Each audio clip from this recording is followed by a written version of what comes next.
LP গ্যাসের cylinder যেন এখন সোনার হরিণ। দেশ জুড়ে হাহাকার অবস্থা। অনেক দোকানেই গ্যাসের সিলিন্ডার নেই, কোথাও থাকলেও দাম দিতে পকেট ফাঁকা। বেশিরভাগ সময় সরকার নির্ধারিত দামে এলপিজি বিক্রি হয় না। বর্তমান অবস্থা আরও খারাপ। কি অবস্থা গ্যাসের বলেন তো? দেশের বাজারের অবস্থা ভালো না।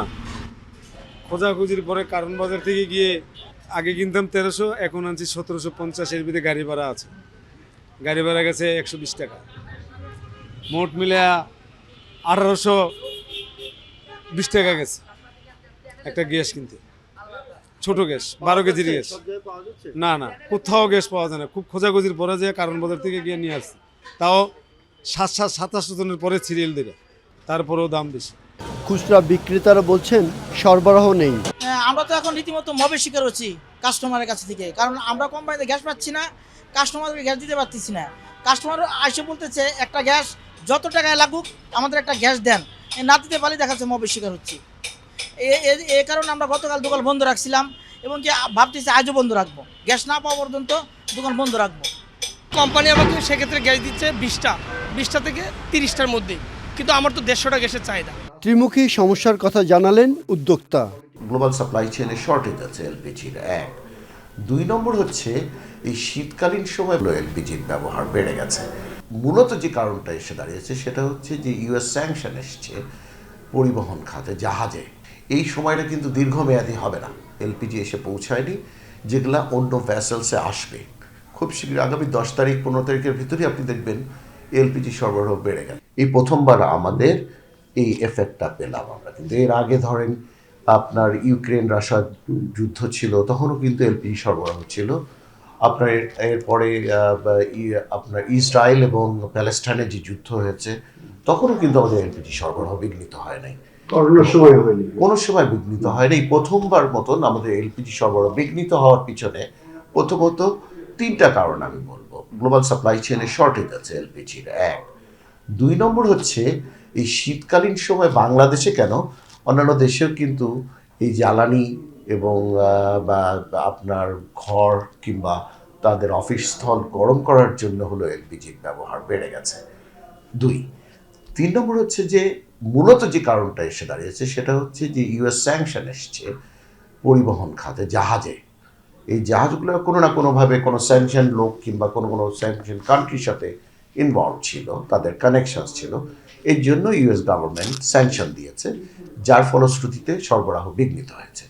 তো সরবরাহ বিঘ্নিত হওয়াতে কি হয়েছে, আমরা এলপিজি সরবরাহ পাচ্ছি না, এখন পাচ্ছি না, ফর দ্য টাইম বিং আমরা পাচ্ছি না।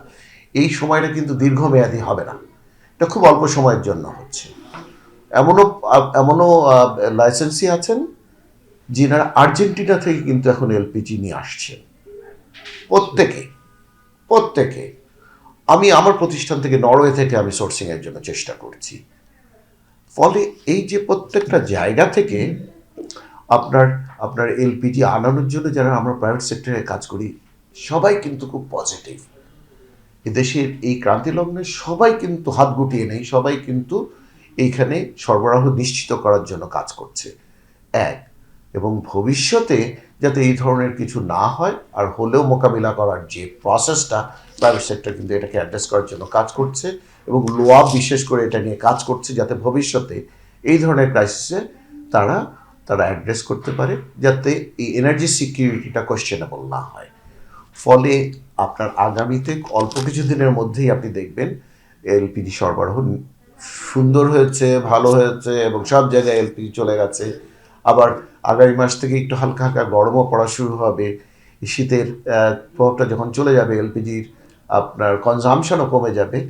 তারপরেও কিন্তু এলপিজি সরবরাহ আমরা নিশ্চিত করতে চাই, কারণ সামনে রোজা আছে, সামনে আপনার ইলেকশন আছে। এই দুটা কাজের জন্য আমরা কিন্তু চাচ্ছি যে যত তাড়াতাড়ি আমরা এলপিজি নিয়ে আসতে পারি। প্রত্যেকটা বটলার, প্রত্যেকটা কোম্পানি পৃথিবীর যেখান থেকেই পাচ্ছে না, যেখান থেকেই পারুক নিয়ে আসার ব্যবস্থা নিচ্ছে, যাতে আমরা এলপিজি বাংলাদেশের বাজারে সরবরাহ করতে পারি। জ্বালানি উপদেষ্টা বললেন, সংকট নেই, কারসাজি করে এই পরিস্থিতি তৈরি করা হয়েছে। এলপিজি যারা করে তারা আশা করতেছিল যে এলপিজির দাম বাড়বে, যেটা আপনারা দেখছেন যে বিআরসি 53 টাকা না কত টাকা যেন বাড়াইছে। তো এইটার অনেকে সুযোগ নেওয়ার চেষ্টা করছে। যে অস্বাভাবিক যে হয়েছে, এটা একটা কারসাজির মাধ্যমে করা হয়েছে এবং সরকার এই জন্য ব্যবস্থা নিচ্ছে। কিন্তু ভবিষ্যতের জন্য আমরা এই জাহাজীকরণের যে সমস্যা আছে সেটাকে আমরা দেখার চেষ্টা করতেছি। একে অন্যকে দোষারোপ করলেও সংকট সমাধানে এখনও তেমন কোনো উদ্যোগ দৃশ্যমান নয়।